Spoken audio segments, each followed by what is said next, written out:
지난 금요일에서 토요일 넘어가는 자정에 좋은 일들이 있으셨죠? 요즘에 많이 힘든 소식들과 답답한 이야기들이 많이 있는데 오랜만에 희열을 느낄 수 있는 순간들을 우리가 이 나라가 맞고 있는 것 같습니다. 물론 그것이 하나님이 주시는 기쁨에는 비할 수가 없는 것이지만 그럼에도 불구하고 어떤 의미에서 이 운동 경기는 신앙생활과 비슷한 부분들이 참 많습니다. 오늘 사도 바울도 갈라디아 교회를 향한 이 권면 가운데 그들이 신앙 안에서 교회로서 서가는 이 과정을 다름질, 달리기라고 표현을 하고 있습니다. 지난 금요일에서 토요일 날 넘어가던 그 밤에 있었던 그 축제의 순간을 다시 기억을 해보시면 아마 너무 늦은 시간이다 보니까 이게 이대로 끝날 것 같다라는 생각을 하셔서 끝까지 경기를 보지 않으신 분들은 아마 그 기쁨에 동참하지 못하셨을 거예요. 그러나 마지막까지 기대를 놓지 않고 조그만 가능성이라도 붙들고 끝까지 TV 앞에 앉아 계셨던 분들은 그 16강이 확정되는 순간에 함께하는 기쁨을 누리셨을 것입니다. 손흥민 선수가 그런 인터뷰를 했더라고요. 자신들도 포기하지 않았고 국민들도 포기해주지 않아서 이러한 기적이 있을 수 있었다라고 얘기를 하더라고요. 물론 저는 보지 못했습니다. 저는 이길 거라고 생각하지 못했습니다. 그렇기 때문에 그런데 어찌 됐건 간에 운동 경기에서 가장 중요한 것은 끝까지 가는 것입니다. 달리기에서도 그렇죠. 오늘 사도 바울이 권면하는 이 사도 바울이 갈라디아 교회를 향한 편지 가운데 너희가 다름질을 지금까지 잘 해왔다라고 말하는 이 다름질은 100m 단거리 경기가 아닙니다. 그냥 10초도 채 되지 않는 그 짧은 시간 안에 결과가 결정나는 것이 아니라 마라톤 경기라고 얘기를 하면 최소한 2시간 이상의 오랜 시간이 걸리는 것이고요. 그렇기 때문에 중요한 것은 처음부터 끝까지 일정한 페이스를 유지하고 그 가운데서 어려움이 찾아오고 고난이 찾아올지라도 포기하지 않고 마지막까지 달려가는 것, 그것이 제일 중요한 것이죠. 바울이 많은 운동 경기가 있음에도 불구하고 다름질, 이 달리기, 경주자 이런 표현으로 교회를 향한 편지를 쓰는 이유 가운데 하나는 신앙생활에서 가장 중요한 것 중에 하나가 무엇이냐면 멈추지 않고 끝까지 가는 것이기 때문에 그렇습니다. 오늘 갈라디아서 5장 7절부터 12절까지를 하나의 이 문단 단위로 보면 지난 앞의 시간에서는 사도 바울이 너희가 그리스도 안에서 자유를 얻었다라는 얘기를 함과 동시에 그 자유는 너희를 방종하게 하는 것이 아니라 사랑으로서 역사하는 믿음이다라고 얘기를 했고 그것은 할례도 아닌 무할례도 아닌 전혀 다른 새로운 피조물의 존재 방식으로서의 초대다라고 얘기를 했습니다. 그를 통해서 갈라디아 교회 성도들에게 그들이 정신 차리게 할 뿐만 아니라 그들을 격려하기 위한 것이죠. 그들이 잘못된 길로 가지 않도록 권면하고 격려하기 위한 것입니다.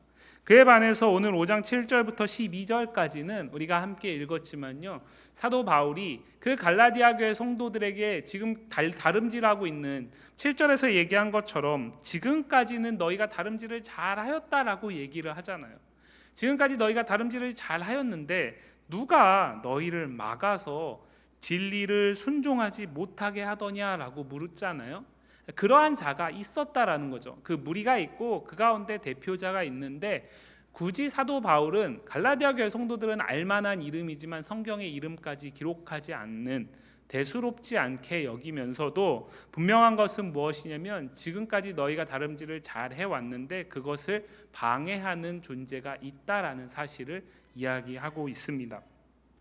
7절부터 12절은 사실은 이 대적자들을 향한 사도 바울의 심판에 대한 확신의 메시지가 전반적으로 가득 채워져 있습니다. 우리가 함께 읽으면서 보셨겠지만 10절 하반절 말씀을 보시면 너희를 요동하게 하는 자는 누구든지 심판을 받을 것이다 라고 얘기를 하고 있고, 그리고 7절 말씀에 누가 너희를 막아라고 표현된 이 막아라는 동사와 12절 말씀에 스스로 베어버린다라고 얘기할 때 이 베다라는 이 동사가 원문 안에서는 같은 원형의 동사입니다. 그 얘기는 무슨 얘기냐면 이 갈라디아 교회 성도들을 지금 막으려고 하는 자들은, 그들이 막으려고 하는 수단이 무엇이냐면 할례라는 행위를 통해서 막으려고 하는 것이잖아요. 그런데 그것이 오히려 그들이 베어지는 결과를 낳게 될 것이다 라는 것을 사도 바울이 앞과 뒤에 이야기하고 있는 것입니다. 우리가 이미 알고 있기 때문에 이들은 유대인들이잖아요. 이들은 유대인 미혹자들입니다. 유대인들에게 있어서 1차적으로 사도 바울은 직관적으로 감정적으로 이야기를 하는 거예요. 너희가 그 포피 끝에 약간 자르는 거 가지고 그렇게 목숨을 걸고 그게 그렇게 중요한 거면 싹 다 베어 버리라는 거죠. 1차적으로는 그런 조롱의 의미입니다. 그런데 이것이 유대인들을 향한 말씀으로 받아들여지게 되면 신명기 23장 1절 말씀에 보면 이 거세하는 행위를 한 자, 거세당한 자는 여호와의 총회에 들어올 수 없다라고 얘기를 했거든요.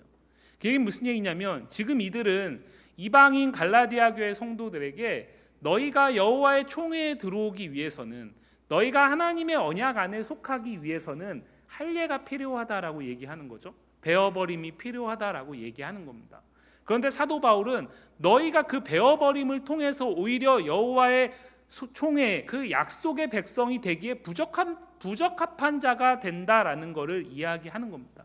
이들에게 가장 큰 심판이 무엇일까요? 하나님의 약속에서 약속 밖으로 쫓겨나는 것입니다. 왜냐하면 유대인들에게는 우리는 하나님의 약속을 처음부터 받았고 어떤 의미에선 원조라고 생각하는 특별한 선민의식이 있거든요. 그렇기 때문에 그 선민의식이 무너지게 될 때에 이들은 그들의 삶의 존재 자체가 부정되게 됩니다. 바울은 오늘 그것을 전반적으로 이야기를 하고 있어요. 한 가지 확신은 그것입니다. 너희를 미혹하는 그 대적자들 반드시 하나님이 심판할 것이다. 반드시 하나님이 심판할 것이다.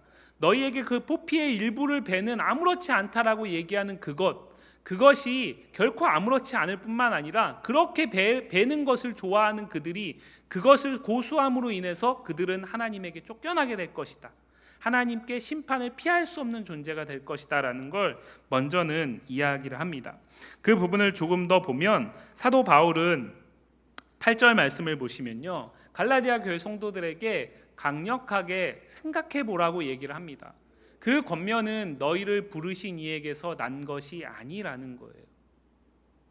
갈라디아 교회 성도들이 이들의 가르침이, 새로운 가르침이 들어왔을 때, 바울이 전한 복음 외에 바울이 전한 복음이 뭔가 부족하다라고 얘기하면서 들어온 이 할례를 중심으로 한 이 유대인 미혹자들의 가르침이 들어왔을 때 그들은 고민하지 않았습니다. 그것이 누구에게서 난 것인지에 대한 고민을 하지 않았습니다. 그들은 그것이 그냥 새로웠고 그것이 그냥 더 오히려 쉬워 보이고 더 합리적으로 보였기 때문에 지금 일부가 그 길을 따라가는 겁니다. 무슨 말씀이냐면 갈라디아 교회 성도들에게 사도 바울이 전한 복음은 예수 그리스도를 믿는 그 순간에 내 안에 성령이 함께 하심으로 완성된 구원이 아니라 그 이후에는 그 구원을 힘써 살아내야 할 책임까지 수반되는 거거든요. 그래서 우리가 지난 시간에 봤듯이 성령으로 믿음을 따라 의의 소망을 기다리면서 사랑으로서 역사하는 믿음으로 오늘을 살아내는 겁니다. 언제까지요? 그 의의 소망을 보게 될 때까지요. 그 완성의 날까지 사랑으로서 역사하는 믿음으로 힘써 살아내야 하는 거죠. 이것이 언제 끝날지도 모릅니다. 마치 결승점이 보이지 않는 깔딱고개를 넘는 경주자에게 그 결승점이 보이지 않아서 포기하고 싶을 만큼 너무나 힘든 일이고요. 그거에 비하면 그냥 잠깐 아프고 말아버리는 포피를 베는 할례를 행하는 것은 너무나 쉬운 일이죠. 그렇기 때문에 갈라디아 교회 성도들은 이것이 옳은지 그른지를 무엇에서 비롯된 것인지, 이들이 전하는 이 가짜 복음이, 가짜가, 이 미혹의 소리가 어디에서 비롯된 것인지에 대한 고민함이 없이 그저 받아들인 것입니다. 바울은 그들에게 이야기하고 있는 거예요. 그들의 권면은 너희를 부르신 이에게서 난 것이 아니라는 거예요. 우리가 갈라디아서 1장 말씀을 살피면서요, 1장 6절 말씀에서 이와 비슷한 말씀을 살폈습니다. 갈라디아서 1장 6절 말씀 한번 같이 읽어볼까요? 그리스도의 은혜로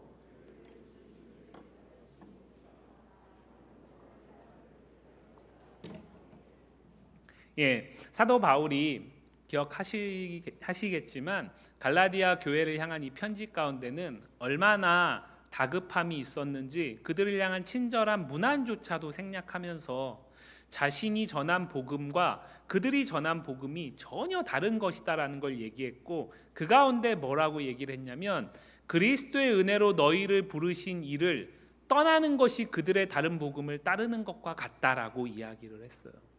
바울이 그들에게 전했던 복음, 그 바른 복음 가운데 그들이 이방인임에도 불구하고 교회로서 설 수 있었던 이유는 무엇이냐면 하나님께서 그들을 교회되게 하기 위해서 그리스도의 은혜로 부르셨기 때문입니다. 그리스도의 은혜로 부르셨기 때문에 그들은 바울의 복음을 받을 수 있었던 거예요. 그런데 오늘 사도 바울이 갈라디아 교회의 미혹자들은 그들의 복음을 들어보면, 그들의 소리를 들어보면 그것은 하나님에게서, 너희를 부르신 이에게서 난 것이 아니라는 거예요. 그러니까 출처가 잘못됐다라는 겁니다. 출발점이 잘못됐다라는 거예요. 열심히 달리는 것 중요하죠. 열심히 달리는 것 중요하지만 정확한 출발점에서 정확한 경로를 따라가는 게 중요한 것이잖아요. 그래서 마지막 정확한 결승선에 이르는 게 경주자로서의 세 가지 중요한 자세잖아요. 그런데 그것이 잘못됐다라는 거죠. 출발부터. 갈라디아 교회 성도들이 그것을 지금 인지하지 못하고 있기 때문에 바울은 그들이 전한 그 소리, 복음이라고 말하지만 사실은 복음이 아닌 미혹의 소리인 그 소리는 너희를 부르신 이에게서 비롯된 것이 아니라는 얘기를 하고 있어요. 바울이 전했던 복음은 어떤 것입니까? 바울이 전했던 복음은 그들에게 선뜻 받아들여질 수 있는 복음이 아니었어요. 바울이 전했던 복음은요, 그들이 정말 좋다, 정말 매력적이다, 정말 이 복음 받아들이면 내 인생에 엄청난 변화가 실제적으로 내 눈앞에서 바로 일어날 수 있겠다라는 것을 수긍했기 때문에 그들이 그 복음을 받아들일 수 있었던 게 아닙니다. 바울이 화려한 화술을 통해서 전했기 때문도 아니지만 그 복음의 내용 자체는 이방인인 갈라디아 교회 성도들에게는 허무맹랑할 수도 있고 거리끼는 것이었어요. 그래서 오늘 사도 바울이 이야기하는 것처럼 걸림돌과 같은 것입니다. 바울이 전한 복음의 핵심인 십자가는 걸림돌입니다. 바울은 이 십자가의 복음에 대해서 고린도전서 1장에서 이렇게 이야기를 합니다. 고린도전서 1장에 보시면요, 1장 22절과 23절 말씀을 보시면 유대인은 표적을 구하고 헬라인은 지혜를 찾으나 우리는 십자가에 못 박힌 그리스도를 전하니 유대인에게는 거리끼는 것이요 이방인에게는 미련한 것이다 라고 얘기를 하고 있어요. 그 고린도 교회 성도들의 입장에서 봤을 때 유대인과 이방인의 두 부류가 전체 사람입니다. 그러면은 십자가에 못 박힌 그리스도를 전하는 복음이, 바울이 전하는 이 복음은 유대인에게는 거리끼는 것이에요. 그리고 또 한 부류의 다른 사람으로 총칭되는 이방인에게는 미련한 것입니다. 그 얘기는 무슨 얘기냐면 모든 사람들에게 기꺼이 받아들여지기에는 너무나 어려운 것이라는 거예요. 불가능한 것이라는 겁니다. 그것이 매력적이기 때문에 받아들일 수 있는 것이 아니라는 거예요. 오히려 이것은 까칠한 것이고요, 오히려 이것은 마음의 스크래치를 일으키는 것입니다. 오히려 이것은 평온한 내 삶 속에 잔잔한 파문을 일으킬 수 있는 것이고 누군가에게는 그 삶을 송두리째 흔들어 놓는 것입니다. 저와 여러분들이 그리스도 안에서 오늘 예배자로 설 수 있게 된 이 복음은 우리에게 그랬던 거잖아요. 우리가 이것이 너무나 좋은 것이고 너무나 매력적인 것이고 사람들에게 소개하기에도 전혀 부끄럽지 않고 불편하지 않고 그들이 받아들이기에도 너무나 좋은 것이기 때문에 우리가 받아들인 것이 아니잖아요. 우리에게도 이 십자가의 복음은 사실은 미련한 것입니다. 그러나 우리가 이 복음을 받아들일 수 있는 이유는 어디에 있냐면 고린도전서 1장 24절 말씀이에요. 1장 24절 말씀 한번 같이 읽어볼까요? 오직 부르심을 받은 자들에게는 유대인이나 헬라인이나 그리스도는 하나님의 능력이요 하나님의 지혜니라. 무엇 때문입니까? 하나님의 부르심을 받았기 때문이에요. 하나님의 부르심을 받았기 때문에 우리에게 누군가에게는 거리끼는 이 십자가의 복음이 누군가에게는 무지한 것처럼 여겨지고 무지몽매해서 전혀 지혜롭지 않고 이 세상 가운데서 합리와 논리를 앞세우는 세상 속에서 도저히 받아들일 수 없는 비상식적으로 보이는 이 십자가의 복음이 우리에게는 하나님의 말로 다 할 수 없는 능력인 겁니다. 우리에게는 하나님의 가장 확실한 지혜인 거죠. 그럴 수 있었던 이유가 무엇이냐면 하나님의 부르심을 받았기 때문이에요. 그리스도로 부르심을 받았기 때문입니다. 하나님이 그리스도를 통해서 우리를 부르셨기 때문이에요. 오늘 갈라디아 교회 성도들이 그 바울의 복음을 받을 수 있었던 이유도 동일합니다. 여기에 있습니다. 그들이 그 복음을 받아들일 수 있는 능력이 있어서가 아니고 그 복음 자체가 매력적이어서도 아니고 거리끼는 것이고 그들에게는 미련한 것이었겠죠. 그러나 하나님이 그들을 부르셨기 때문에 그들은 그 복음을 들을 때 나의 복음으로 받을 수 있었던 거예요. 나를 살리고 나를 새롭게 하고 내 삶을 송두리째 변화시키는 새로운 피조물 된 삶으로 인도하는 복음으로 기꺼이 복된 소식, 좋은 소리로 받을 수 있었던 겁니다. 그런데 이 지금 미혹자들이 전하는 복음은 어떤가요? 그들을 부끄럽게 하고 그들을 갈등하게 합니까?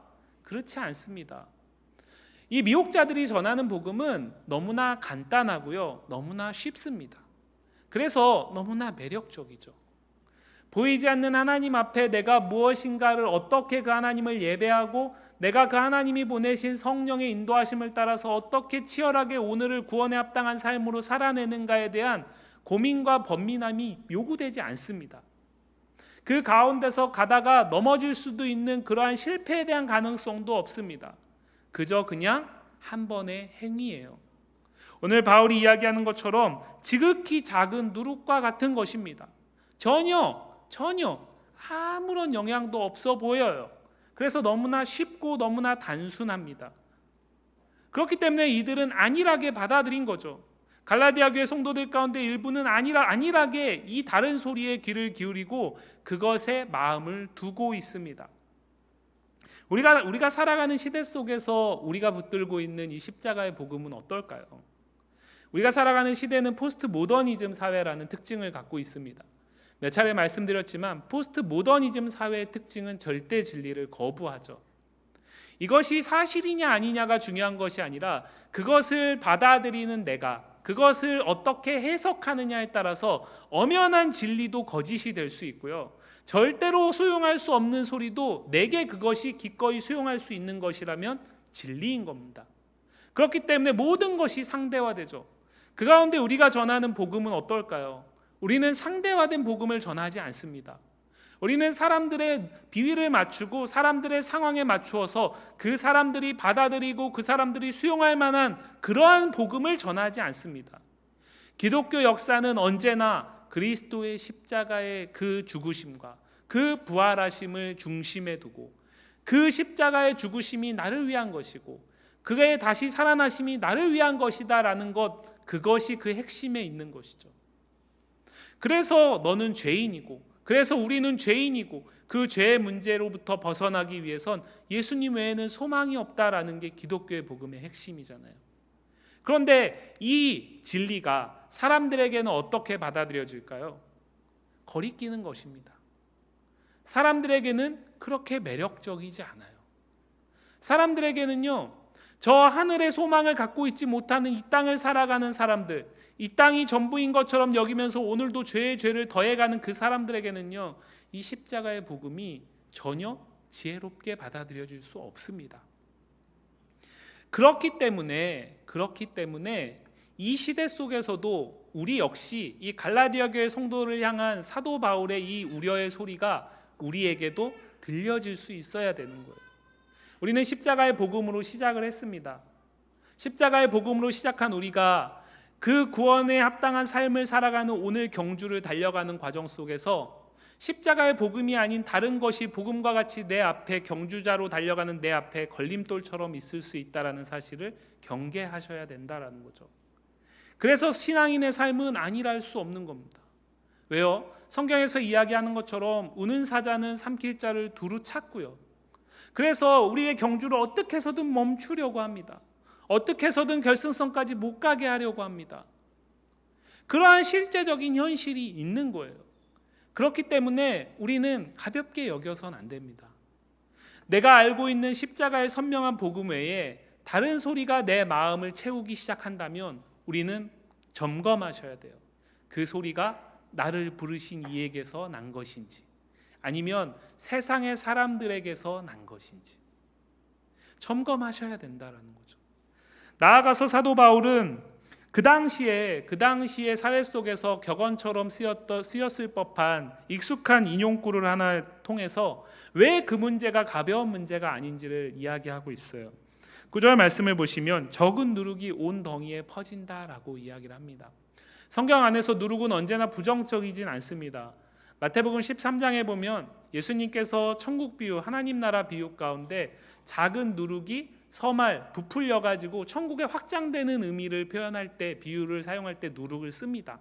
그러나 사도 바울과 이 바울이 이 편지를 쓰고 있는 이 시대 안에서는 누룩은 언제나 부정적이었던 것이 분명해요. 고린도전서 6장에 보면요, 바울이 음행의 문제 가운데 놓여져 있는 고린도 교회를 향한 편지 속에서 권면 가운데 그 음행하는 자들에 대해서 교회가 구체적인 권징을 행하지 않는 것을, 왜 그것을 방치하냐라고 얘기하면서 그것이 그 지극히 적은 누룩이 아무것도 아닌 것 같지만 결국에는 교회의 거룩을 훼손시킨다라는 경고를 할 때 이 표현을 똑같이 사용합니다.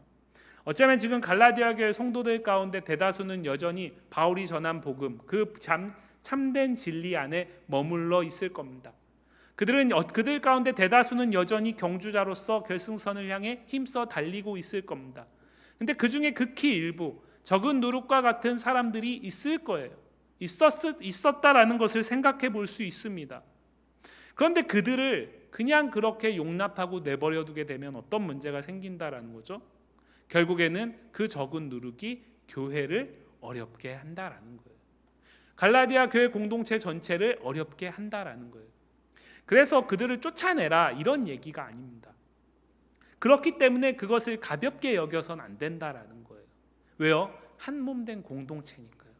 한 몸 된 공동체이기 때문에 그들을 내버려 두게 되면, 하나의 암세포를 내버려 두게 되면요, 그것이 온몸을 지배하게 되는 순간이 오는 것처럼 이 지극히 적은 상황 속에서, 많은 영향력을 미치지 않는 지금 상황 속에서 잘 경계하고 다시 바른 진리로 이끌어갈 수 있도록 교회가 힘써야 된다라는 얘기를 하는 거예요. 바울은 갈라디아서 안에서는요, 갈라디아 교회 성도들 가운데서 권징을 통해 가지고 쫓아내라는 메시지를 주지 않습니다. 고린도전서에서는 구체적인 행위가 있기 때문에 거기에 대해서 교회가 구체적으로 권징을 통해서 교회의 거룩을 지켜내라고 말하지만 갈라디아 교회 성도들에게는 그렇게까지 이야기는 하지 않아요. 그러나 분명한 건 무엇이냐면 가볍지 않다라는 겁니다. 가볍지 않다라는 거예요. 우리가 신앙생활을 하면서요, 최근 들어오면서 가장 많이 듣는 교회의 문제 가운데 하나가 세속화라는 문제잖아요. 근데 그 세속화는 여러 가지 현상으로 나타납니다. 세속화는 이거야 라고 딱 얘기할 수는 없습니다. 여러 가지 현상으로 나타나요. 그런데 잘 보면요, 그 세속화의 문제가 이렇게 불거지기까지 지극히 적은 누룩과 같이 미미하게 교회 안에서 이미 시작되었던 때가 있었습니다. 그때 그것을 가볍게 여기지 않고 그것을 진지하게 받아들이고 그것이 하나님에게서 비롯된 것인지 아니면 세상의 논리 가운데서 교회를 지금 어렵게 하고 있는 것인지를 정확히 분별했다면 지금 우리는 지금보다는 조금 더 세속화의 문제 속에서 자유할 수도 있었지 않았을까 싶습니다. 사도 바울은 지금 그 얘기를 하는 거예요. 지금 갈라디아 교회 성도들이 갈라디아 교회가 완전히 문제가 생겨버렸다 이 얘기가 아니라 아직은 대다수는 여전히 괜찮지만 그 가운데 극히 일부일지라도 그것을 가볍게 여기지 말라는 겁니다. 그렇게 사도 바울은 갈라디아 교회 성도들을 향한 이 편지 속에서 첫 번째 어떤 확신을 갖고 얘기를 하냐면 미혹자들, 그들은 하나님에게서 난 자들이 아니다. 그래서 반드시 심판할 것이다. 그러니까 너희가 정확하게 분별하고 그것을 가볍게 안일하게 받아들이지 말라라고 이야기를 합니다. 그런데 오늘 본문 안에서요, 사실 아까 제가 말씀드렸잖아요. 7절부터 12절까지를 하나의 문장 단위로 봤을 때, 문단으로 봤을 때 앞과 뒤에서는 분명하게 그들을 향한 심판, 자르려고 하는 그들이 오히려 잘려지게 될 것이다라는 심판의 메시지를 두고 있지만, 그 중심에는 우리에게 말로 다 할 수 없는 위로가 되고 소망이 되는, 정말 이 시대를 살아가는 경주자로서 오늘의 믿음의 경주를 달려나가는 우리에게 꼭 필요한 확신이 중심부에 있어요. 그 얘기는 무슨 얘기냐면, 사실은 이 편지가 갈라디아 교회를 향한 편지잖아요. 그럼 갈라디아 교회 성도들에게 진짜 하고 싶은 말은 거기에 있다라는 거예요. 10절 상반절 말씀 한번 같이 보도록 하겠습니다. 갈라디아서 5장 10절 상반절 말씀입니다. 나는 너희가 아무 다른 마음을 품지 아니할 줄을 주 안에서 확신하노라. 바울은 지금 이러이러한 상황이 있다, 너희에게 이러이러한 어려움이 있다, 그거 가볍게 여기지 마라. 나는 너네가 마지막까지 못 갈까 봐 염려된다, 이렇게 얘기하지 않습니다. 바울 뭐라고 얘기를 하죠? 나는 너희가 아무 다른 마음을 품지 아니할 줄을 확신한다라고 얘기를 해요. 지금 이들의 상황을 보면 이걸 확신할 수 있는 상황일까요? 그렇지 않습니다. 바울이 왜 이 편지를 쓰는데요? 바울이 왜 인사조차도 생략하면서 그렇게 처음부터 강력하게 다른 복음은 없다라는 말부터 시작을 했습니까? 그만큼 위중하기 때문이죠. 이게 자칫 잘못하면은 교회를 삼킬 수 있기 때문입니다. 실제적으로 위기입니다. 실제적으로 위기 상황 가운데 있는데 바울은 지금 너무나 아니란 소리를 하는 걸까요? 아니면은 자기 스스로 지금 자기 승리를 하는 겁니까? 그렇지 않습니다. 자신이 전한 복음이 너무나 분명하기 때문에 그 복음을 떠나지 않을 것이라는 확신의 근거를 지금 바울이 자신에게서 찾는 건가요? 아니면 갈라디아 교회 성도들이 잠깐의 일탈로부터 다시 깨닫고 돌아올 수 있을 것이라는 그들의 구체적인 어떤 변화의 모습이 보였기 때문에 확신한다라고 얘기할까요? 그렇지 않습니다. 바울의 이 확신의 근거는 어디에 있냐면 주 안에 있습니다. 주 안에 있습니다. 바울이 자신의 것으로 지금의 갈라디아 교회 성도들의 상황을 보면 확신할 수 없습니다. 경주에서 중도 멈출까 봐 염려할 수밖에 없습니다. 결승점까지 아무도 못 갈까 봐 염려할 수밖에 없습니다. 그런데 바울은 자신으로서는 염려할 수밖에 없지만 누구 안에서요? 주 안에서 확신한다라고 얘기를 해요. 이거는 그냥 입 바른 소리가 아닙니다. 그냥 이들을 위로하고 격려하기 위해서 하는 말이 아닙니다. 실제적으로 주님이 이 확신을 주시기 때문에 하는 확신이에요. 저와 여러분들이 예수를 믿은 그 시작이 주님의 부르심에서 시작되었습니다. 그 주님의 부르심 가운데서 우리는 복음을 거리끼는 것도 아니고 미련한 것도 아니고 하나님의 능력과 지혜로 받아들이게 되었죠. 그 이후에 그 복음을 따라 살아가는 삶 속에서 중도 이탈하지 않게 하시는 분은 누구실까요? 부르신 그 주님이십니다. 그 이후로는 우리가 알아서 가는 게 아닙니다. 주님께서 처음에 내가 너를 부를 때 그 이유를 달려갈 수 있는 모든 걸 다 줬으니까 이제는 알아서 잘 가봐, 이렇게 하는 분이 아니시라는 거예요. 우리로서는 스스로 그 길을 갈 수 없는 걸 너무나 잘 아세요. 그래서 성령으로 우리를 거룩하게 하실 뿐만 아니라 우리가 그 경주에서 이탈하고 싶은 마음이 들 때마다, 눈앞에 장애물이 놓여서 넘어져서 쓰러져서 포기하고 싶을 때마다 다시 우리가 견디고 참고 그 경주를 마지막까지 할 수 있도록 도우세요. 그것을 견인이라고 얘기합니다. 바울은 오늘 너희에게 소명을 주시고 너희를 부르신 그 주 안에서 너희의 그 경주, 믿음의 경주를 반드시 완성하실 주 안에서 나는 확신한다라는 거예요. 그 주 안에서 나는 확신한다라는 거예요. 주님이 갈라디아 교회 성도들을 왜 부르셨을까요? 그들이 중도 하차하라고요? 아니겠죠. 그들을 부르시기 위해서 십자가에 하나밖에 없는 아들을 하나님은 내어주셨고요. 그로 인해서 그들은 교회될 수 있었습니다. 그 교회되는 것이 주님이 머리 대신 교회이기 때문에 주님이 포기하지 않으면 교회는 여전히 달려가는 거예요. 느려질 수는 있죠. 잠시 머뭇댈 수 있습니다. 그러나 결국에는 결승선까지 가는 겁니다. 교회를 이루는 사람들이 엄청난 추진력이 있어서요? 그렇지 않습니다. 교회를 이루는 사람들이 흠이 없고 완전하기 때문에요? 그렇지 않습니다. 교회를 이루는 사람에게서 마지막까지 달려갈 수 있는 힘이 있는 것이 아니라 그 교회의 머리 되시는 주님이 우리가 포기하지 않고 견디고 인내하며 구원의 그 길을 걸어갈 수 있도록, 그 믿음의 선한 경주를 끝까지 감당해 나아갈 수 있도록 도우시는 분이시기 때문에 그렇습니다. 사랑하는 성도 여러분, 오늘 우리가 하나님을 예배하고요, 우리의 삶 속에서 그 하나님의 나라를 꿈꿀 수 있는 것 무엇 때문일까요?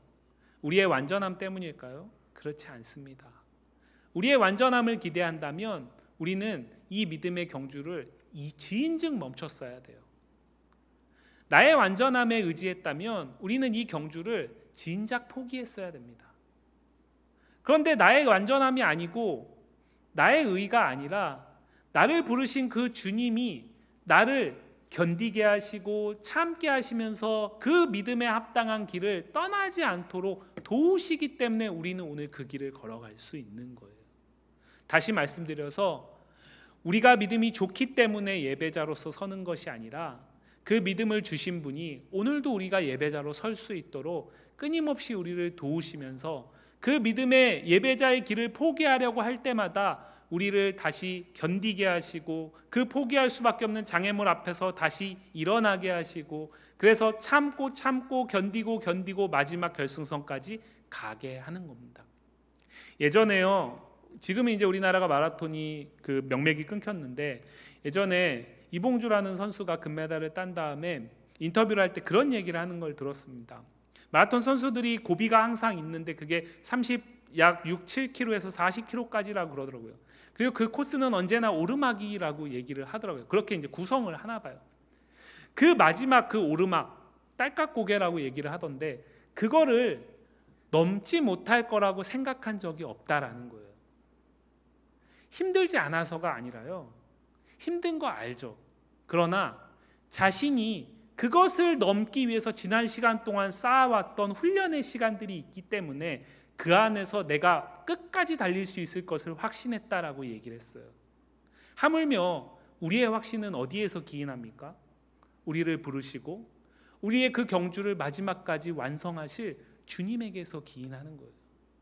그렇기 때문에 그 주 안에서 오늘도 우리는 내가 넘어질 수 있고 쓰러질 수 있지만, 그러나 마지막 결승선까지 이 믿음의 다름질을 멈추지 않게 하실 그 주님으로 말미암아 오늘도 우리는 확신을 가질 수 있는 거예요. 바울은 그 안에서 이들을 향한 확신을 내가 확신한다라고 말하면서 그 확신이 실제적인 것이다라고 이야기하고 있는 거예요. 그냥 너희의 마음이 이걸 통해서 조금 편해졌으면 좋겠다, 이것을 통해서 너희의 그 상한 마음이 있다면 조금 위로가 됐으면 좋겠다, 내가 지금까지 너무 독설만 했는데 그것만이 아니라 이 작은 반창고 붙이는 것과 같은 위로로서 이 말을 한마디 던지는 게 아니라요, 실제적으로 주님이 지금 그 일을 하고 계신다라는 거예요. 그 주님이 저와 여러분에게도 동일하게 지금까지 일하셨고 이후로도 일하신다라는 것입니다. 사랑하는 성도 여러분, 오늘 믿음의 다름질이 힘겨우십니까? 앞으로는커녕 내가 뒤로 가고 있다라는 느낌을 갖고 계십니까?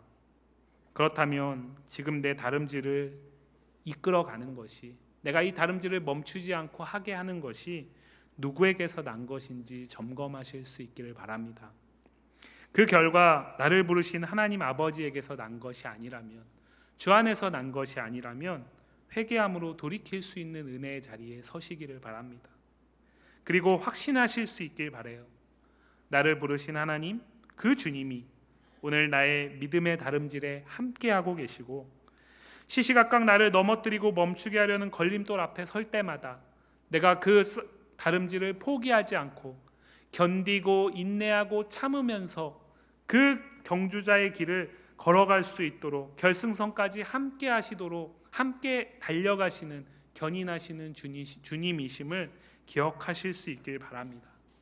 십자가를 걸림돌로 여기는 세상에서 오히려 십자가를 하나님의 능력과 지혜로 여기고 진리를 따르는 믿음의 다름질을 주님의 견인하시는 은혜로 확신하며 살아내는 성도와 교회이기를 간절히 소망합니다.